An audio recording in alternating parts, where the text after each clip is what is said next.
Evo mene v srčju osilnice, veliko ni, ampak imajo pa tudi električno polnilnico, tako da gremo na elektriko, če uporabljaš. Evo bi jaz zdaj lahko da mojega Enjaka dal filat, ampak sem v zelo lepi porabi prišel do sem, tako da komot lahko prijem še nazaj.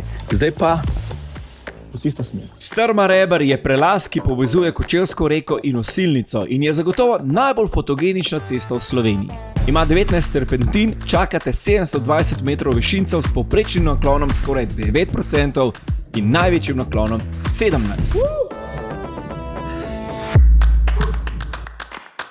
Skoraj sem na poziciji.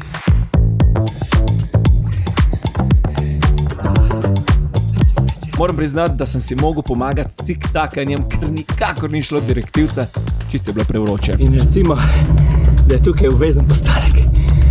Predlagam, da se poleti lotiš vzpona v dopoldanskem času, ker ob 17. tukaj sonce že kar lepo nažiga. Tam je vroče bila kakšna senca.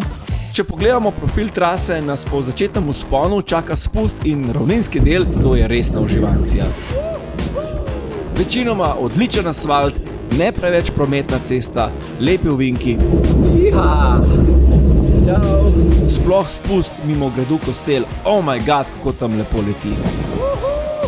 Mitja, ki je to traso objavil v klubu Wheel of Cycling Slovenije, me je opozoril še na zadnji klanček, ki te preseneti nekje slabih 10 km pred ciljem. Ko že misliš, da si že skoraj končal, se ti postavi okrog kilometer dolg klanec z dvomestno številko naklona.